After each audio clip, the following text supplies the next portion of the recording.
छिंदवाड़ा जिले की बदलती तस्वीर सबको दिखाई पड़ रही है। जो लोग नहीं देखना चाहें, जो लोग स्वीकार नहीं करना चाहें, जो लोग विकास विरोधी हों, जिन्होंने खुद या जब उनका कार्यकाल रहा, भाजपा का कार्यकाल रहा केंद्र में 8 साल 6 साल जो उनका कार्यकाल रहा, एक चीज कहने लायक नहीं है। जो 10 साल राज्य में रहा, छिंदवाड़ा के लिए एक चीज कहने लायक नहीं है। केवल गुमराह की राजनीति, बरगलाने की, बहकाने की, ये फोटो और चतुराई की राजनीति। केंद्र की योजनाएं आज इंटरनेट पर है। सब केंद्र की योजनाओं पर अपनी शिवराज सिंह अपनी फोटो लगाकर और भारतीय जनता पार्टी के प्रचार, ये हमारी योजना है, ये हमारे जिले के साधारण और सरल व्यक्तियों को धोखा देने की बात इन्होंने 10 साल करी है। और जो भी हुआ है 10 साल में, मेरे छिंदवाड़ा जिले की जनता उसकी गवाह है। मुझे किसी से सर्टिफिकेट नहीं चाहिए।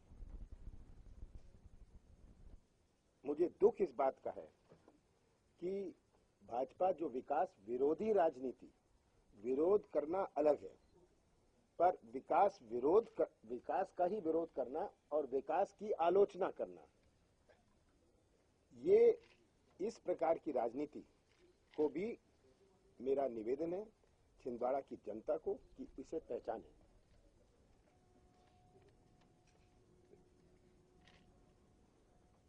भारतीय जनता पार्टी ने कहा था कि 50,000 रुपए कर्जा माफ करेंगे। ये बहुत बड़ा धोखा था।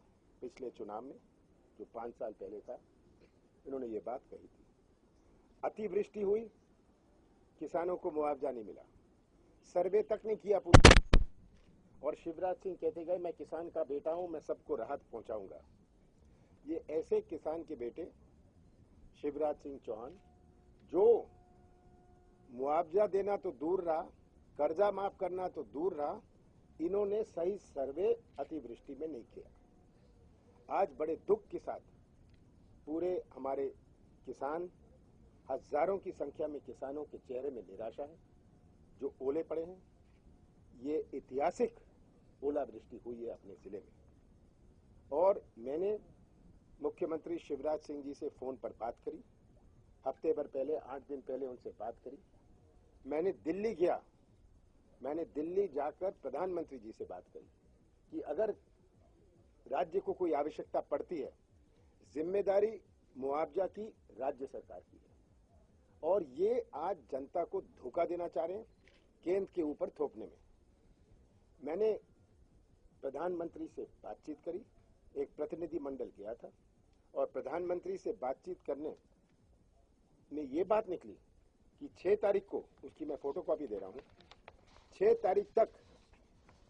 तारीख तक कोई सूची केंद्र सरकार तक पहुंची नहीं थी। केंद्र प्रधानमंत्री जी ने फौरन एक सेंट्रल टीम गठित करी और उन्होंने चिट्ठी लिखी कि हमने सेंट्रल टीम गठित कर दी है, ये सदस्य हैं इनके, ये सदस्य हैं। ये भी 6 तारीख को हमारी मीटिंग के बाद ये टीम गठित कर दी गई। पर टीम जाए कहां? टीम किससे मिले? कोई आज एक कागज मूव नहीं हुआ, एक कागज मूव नहीं हुआ। इसमें 6 मार्च को राज्य सरकार, कृषि मंत्रालय के सचिव के सेक्रेटरी जो हैं, उन्होंने चीफ सेक्रेटरी मध्य प्रदेश को चिट्ठी लिखी। उन्होंने कहा कि मध्य प्रदेश के मुख्यमंत्री ने कहा है कि लार्ज डैमेज किया हुआ है। कोई चिट्ठी नहीं आई, फोन पर खबर दी है, विदाउट क्वांटिफाइंग द एक्सटेंट। उसके बारे में कुछ नहीं कहा कितना, और इसमें हम कैसे कोई रिलीफ की बात कर सकते हैं। तो उन्होंने कहा कि आप इसको क्वांटिफाई करिए एंड रिक्वेस्ट, जो जिस प्रकार की मांग होती है, एक मेमोरेंडम होता है, उस मेमोरेंडम को आप भर के भेजिए। एंड उन्होंने ये कहा कि हमने एक टीम बना दी है जो जाके जांच करेगी। इसकी एक बनी बनाई कार्रवाई है। आज तक ये पूरा सर्वे अपने जिले में नहीं हुआ। ये तो उन्होंने खुद स्वीकार किया, कल के अखबारों में था, अभी जारी है, सर्वे जारी है। किसानों के साथ धोखा हो रहा है। मुख्यमंत्री कहते हैं मैं अनशन में बैठूंगा। उन्होंने और भी कुछ किया ना, उपवास किया। ये केवल धोखा देने की जो इनकी राजनीति है। उपवास कर रहे हैं बिना कुछ कागज दिए हुए, उपवास कर रहे हैं बिना सर्वे किए हुए। मैं तो मांग करता हूं कि जो इन्होंने जनता को धोखा दिया था 50,000 रुपए कर्जा माफ करने का, जहां जहां ओले पड़े हैं वहां कम से कम वहां तो किसानों का कर्जा माफ करें और फौरन इसकी घोषणा करें। ये करना बहुत आवश्यक है। हमारे जिले की अर्थव्यवस्था हमारी कृषि क्षेत्र पर निर्भर है और अगर हमारे कृषि क्षेत्र में कमजोरी आती है तो हमारे जिले की अर्थव्यवस्था में कमजोरी आती है। पहले किसान पिटा अतिवृष्टि से, अब किसान पिटा है ओलावृष्टि से। तो ये बहुत केवल किसानों की बात नहीं है, पूरे जिले को ये प्रभावित करेगी। ये मेरा प्रयास रहा है कि हमारे जिले में आर्थिक गतिविधि बनी रहे, इकोनॉमिक एक्टिविटी बनी रहे। तो ये मैं आप सबको दे दूंगा कि आज तक, इस वक्त तक, इस समय तक ना तो इनका सर्वे कंप्लीट है और चुने गुने सर्वे कर रहे हैं। मुझे कल कहा गया, मोखेड़ में कहा गया कि जब ये आए सर्वे के लिए, इन्होंने कहा कोई डैमेज नहीं है, ये तो अभी थोड़ा बैठ गया है, थोड़े दिनों में उड़ जाएगा, कोई डैमेज नहीं। ये किसानों को समझा रहे हैं कि कितना डैमेज है, कितना नुकसान है। तो ये धोखा कलाकारी की राजनीति। तो मैं तो ये निवेदन कर रहा हूं मुख्यमंत्री से कि ये कलाकारी की राजनीति को बंद करें, ये चतुराई की राजनीति को बंद करें और हमारे किसानों को फौरन मुआवजा दें और कम से कम जहां जहां ओलावृष्टि हुई है, जो उनकी खुद की ही घोषणा थी 50,000 रुपए की, वहां अभी फौरन कर्जा माफ करें।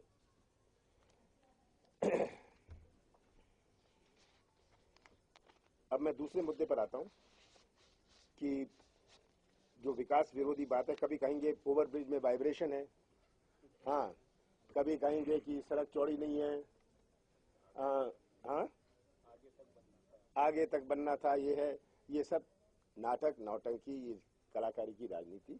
मैं जिले की जनता से अपील करता हूं कि आप भारतीय जनता पार्टी को पहचान लें, अच्छी तरह पहचान लें, उन्हें मुंह तोड़ जवाब दें, क्योंकि जो हुआ है जिले में ये सबके सामने है। अगर हमारी ट्रेनिंग इंस्टीट्यूट बनी है, ये सबके सामने है। अगर हमारी ग्रामीण सड़कें बनी हैं, ये सबके सामने है। जो सेंट्रल रोड फंड से मैंने पैसा दिया था, इनमें इनकी कमीशन जब तक तय नहीं होती, ये बात याद रखनी है कि जो भी क्रियान्वयन होता है, जो भी राशि आती है, इसका क्रियान्वयन करते हैं राज्य सरकार की संस्थाएं, नगर पालिका होए, पीडब्ल्यूडी होए, आरईएस होए।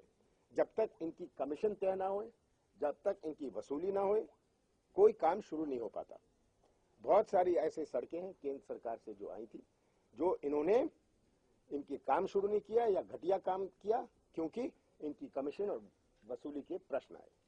ये बात आम सब जानते हैं, आम जनता जानती है, गांव-गांव में जानते हैं। मैंने अपने मंत्रालय से छिंदवाड़ा 540 करोड़ रुपए नगर पालिका, नगर पंचायतों को दिया है, जिसमें से छिंदवाड़ा नगर पालिका को 158 करोड़ रुपए मैंने अपने मंत्रालय से दिया है। पानी की समस्या के लिए 57 करोड़, सड़क तथा नाली के लिए 57 करोड़, सड़क तथा नाली फेज 2 में 27 करोड़, छोटी तालाब का सौंदर्यकरण 3 करोड़ 83 लाख रुपए, खजरी का अंडर ब्रिज, ये आखिरी कागज जो मैंने साइन किया था वो खजरी का अंडर ब्रिज था।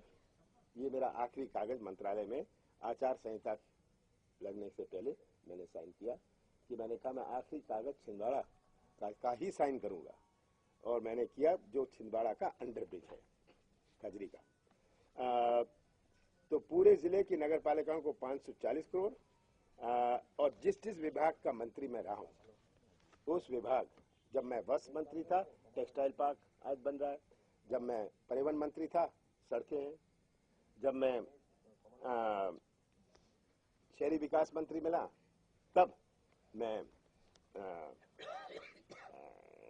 जो सड़कें आई, और जब मैं संसदीय कार्य मंत्री बना मैंने ये प्रयास किया कि आवश्यक हमारा खाद्य सुरक्षा का कानून बने। इसका मतलब है कि कानूनी अधिकार दिया गया है, इसका सबसे पहले हमें मतलब समझना है। गरीबों को हमने कानूनी अधिकार दिया है, एक नियम नहीं बनाया, कानूनी अधिकार दिया है कि कोई इसे बदल ना सके। और इसमें भी भारतीय जनता पार्टी की कलाकारी की राजनीति और गुमराह और बरगलाने की राजनीति से वे बाज नहीं आए। 22 रुपए में केंद्र सरकार को गेहूं पड़ता है, 22 रुपए में समर्थन मूल्य ढोने का स्टोरेज का, ये सब जानते हैं। 22 रुपए का पड़ता है, हम 2 रुपए में राज्य सरकार को दे रहे हैं। जो हम 2 रुपए में राज्य सरकार को दे रहे हैं, 20 रुपए का बोझ केंद्र सरकार उठा रही है। शिवराज सिंह ने 2 रुपए को 1 रुपए कर लिया और अपनी फोटो छाप ली और अपनी फोटो छपा ली कि मैं ये करवा रहा हूं। तो 20 रुपए केंद्र के, 1 रुपया, ये आपको बात समझनी है, 1 रुपया राज्य सरकार का, और नाम, निशान और फोटो शिवराज सिंह की। पिछले 20 दिन में बड़े बड़े ऐड निकले हैं, मैं किसानों के साथ हूं पूरे प्रदेश में। इसका पूरा खर्चा 35 करोड़ रुपए है। अगर ये 35 करोड़ हमारे छिंदवाड़ा के किसानों को दे देते और अपनी फोटो ना छपाते तो हमारे किसानों को ही इससे राहत मिल जाती। ये केवल सबसे पहले सर्वे नहीं करवाया, अपनी फोटो छपा ली, मुआवजा नहीं दिया, फोटो छपा ली। तो ये आज राजनीति, मैं जनता से अपील करता हूं, छिंदवाड़ा की जनता बहुत समझदार है, बहुत जागरूकता है। ये आज ये कलाकारी और गुमराह की राजनीति को पहचाने और इनको मुंह तोड़ जवाब दें। चलिए, इसमें मैं कह रहा था कि ये कर दी है, ये यही तो बात है। ये देखिए, इन्होंने अपना नाम 1 रुपए में अपना नाम, और ये नहीं कहेंगे कि केंद्र से हम 20 रुपए 22 रुपए का 2 रुपए में ले रहे हैं, 1 रुपए कर रहे हैं। ये आप देखिए किस तरह जनता को ये गुमराह कर रहे हैं अपनी फोटो और अपना नाम छपाने के लिए। इस प्रकार इन्होंने हर योजना में हमारी माताओं और बहनों की योजना, जो महिलाओं की योजना को किस प्रकार गुमराह किया है। पेयजल वाले मामले में कहते हैं कि हमने कोई पैसा नहीं मिला हमको अभी तक।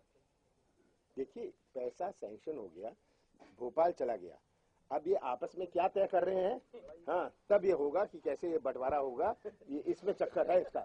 हाँ, आपके विरोधी आपके ऊपर सर विज्ञप्ति जारी करते हैं, आरोप लगा देते हैं, तो आपको नहीं लगता आपको जवाब? देखिए, मैं घटिया राजनीति में नहीं चाहता।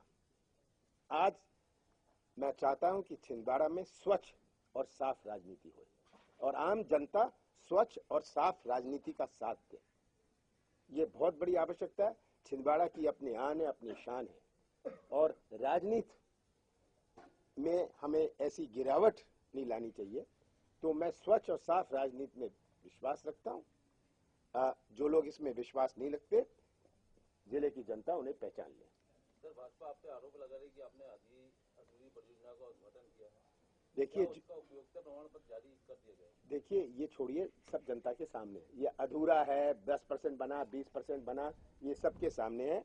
जिसको सड़क में एक पुल नहीं बना, इसका मतलब सड़क नहीं बनी। हाँ, ये सब आप घूम आइए, हाँ, जो चाहे सड़क में घूम आए, साफ कि ये अधूरी रह गई, कभी बनी नहीं, ये सब बात साफ है।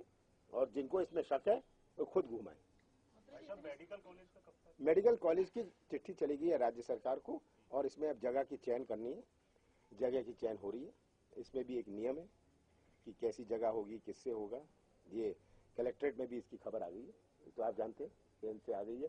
ये तो पहले इन्होंने कहा कि ये धोखा है, फलाना है, हाँ, 10 दिन बाद कुछ और कहेंगे। चुनाव के बाद कैसी राजनीति?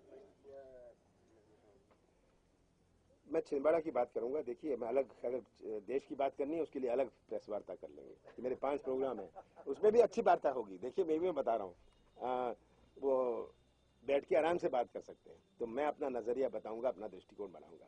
पर एक बात जो कहना भूल गया कि सबसे बड़ी आवश्यकता आज जो छिंदवाड़ा दिखता है, ये उसका परिणाम है कि हमारी आर्थिक गतिविधि बनी, इकोनॉमिक एक्टिविटी बढ़ी। अगर ग्रामीण सड़क बनती है तो मिट्टी अपनी, गिट्टी अपनी, रोलर अपना, मजदूरी अपनी, इससे आर्थिक गतिविधि बनती है। मैं सौंसर में रेलवे स्टेशन का उद्घाटन करने गया। जब मैं आ रहा था रेलवे का पुल बंद था। मैं उतरा, मैं चाय का ठेला था, छोटी सी दुकान थी, टपरा टाइप था। मैं वहां उतरा, जब मैं चाय पीने लगा वो मुझे धन्यवाद करने लग गया। कहता मेरी तो सेल इतनी बढ़ गई, पहले तो मेरी कोई सेल होती नहीं थी, अब तो जी मेरी ऐसी सेल है। मैं बोला क्यों, क्या हुआ? कहता इतनी सड़कें बन रही हैं, इतनी गाड़ी चल रही है, इतने सारे लोग आते हैं और मेरी सेल बढ़ रही है। ये आर्थिक गतिविधि है। ये आर्थिक गतिविधि हमारा बाजार हो, जो भी होता है। अगर ये बड़ी रेल लाइन बन रही है, ये बड़ी रेल लाइन से आर्थिक गतिविधि बन रही है। ये बड़ी सड़क से हमारा निवेश आया, जो मैंने अपने भाषण में कहा।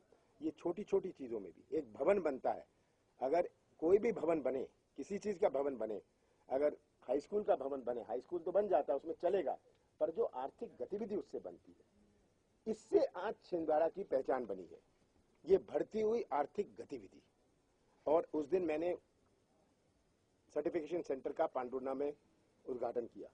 इसका मायने कोई नहीं समझता। 5 साल बाद आप लोग खुद ही मुझे कहेंगे कि ये तो बहुत बढ़िया चीज हो गई, क्योंकि सबको हर साल सर्टिफिकेट लेना पड़ता है, फिटनेस सर्टिफिकेट। ये जाते थे इधर उधर, ये अब ऐसा फिटनेस सेंटर बनाए कि नागपुर के लोग आएंगे, हाँ, सिवनी और बाकी जिलों के लोग आएंगे यहाँ के लिए। कोई अपना किसी का कुछ नुक्स हुआ तो वहाँ वर्कशॉप लग जाएंगी, किसी का होटल लग जाएगा, किसी का कुछ हो जाएगा। ये आर्थिक गतिविधि है। चलिए, एक प्रॉमिस अधूरी रह गई सर, क्या? एयरपोर्ट को डेवलप करने की। देखिए, मैंने अगर जिस दिन यहाँ का ट्रैफिक बढ़ जाएगा, हाँ, उस दिन यहाँ आप आते रहेंगे ट्रैफिक बढ़ती रहेगी। नहीं, मैंने तो कहा था कि सब कुछ हो रहा है तो एक अच्छा शानदार मंदिर भी हो। महीने भर में ये पूरी तरह कंप्लीट हो जाएगा। वो भाषण है, हाँ, पूरे मध्य प्रदेश का पहला है वो, क्या हनुमान मंदिर, हाँ पहला है। और पूरे देश का में चौथा नंबर। नहीं, देश में 101 फुट का हनुमान मंदिर बहुत है, पर 101 फुट का ये दूसरा है। भाई साहब, ये एनएचआई की जो रोडें बन रही है, टोल टैक्स रहेगा नहीं? अभी तो कोई टोल टैक्स नहीं है। सर, इस चुनाव में आपका मुख्य एजेंडा क्या रहेगा छिंदवाड़ा जिले के लिए? कि छिंदवाड़ा की पहचान है, हाँ, छिंदवाड़ा की जनता गवाह है कि मैंने कितना ईमानदारी से प्रयास किया। ये असली मुद्दा है, और ये धोखे देने वाले भारतीय जनता पार्टी और शिवराज सिंह को अच्छी तरह पहचान लें। चलिए।